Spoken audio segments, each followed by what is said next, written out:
বাইরে পড়ছে ঝমঝমিয়ে বৃষ্টি, আর তার সঙ্গে আমি ভাবলাম চলো আজকে মাছের মাথা দিয়ে মুগ ডাল বানাবো।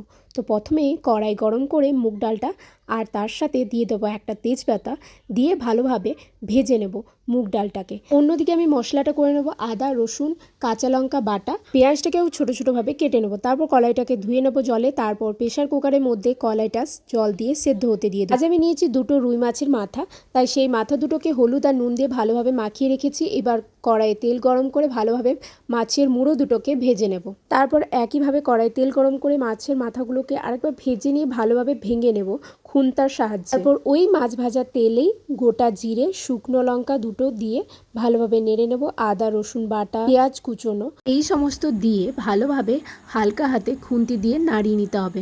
মশলাটা যেই লাল লাল হয়ে আসবে তারপরে তাতে দিয়ে দেবো হলুদ গুঁড়ো আর পরিমাণ মতো লবণ, তারপরে দিয়ে দেবো কেটে রাখা টমেটো, তার সঙ্গে দেবো জিরে ধনে গুঁড়ো দিয়ে মশলাটাকে ভালোভাবে কষিয়ে নিতে হবে। তারপর ভেজে রাখা মাথাগুলো দিয়ে ভালোভাবে খুন্তির সাহায্যে ভেঙে নেব।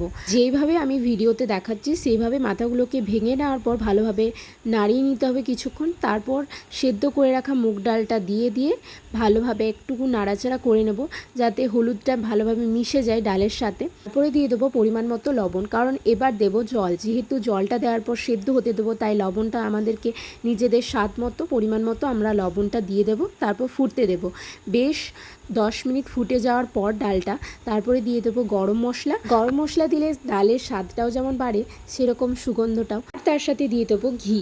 তারপর খুন্তি দিয়ে ভালোভাবে ডালটা মিশিয়ে নেব আর গ্যাসের ওভেনটা বন্ধ করে দেবো। ব্যাস আমাদের রেডি হয়ে গিয়েছে রুই মাছের মাথা দিয়ে মুগ ডাল। আর যদি বাড়িতে ধনেপাতা থেকে থাকে তাহলে উপর থেকে ছড়িয়ে দিন, ব্যাস ডালটা দারুণ লাগবে।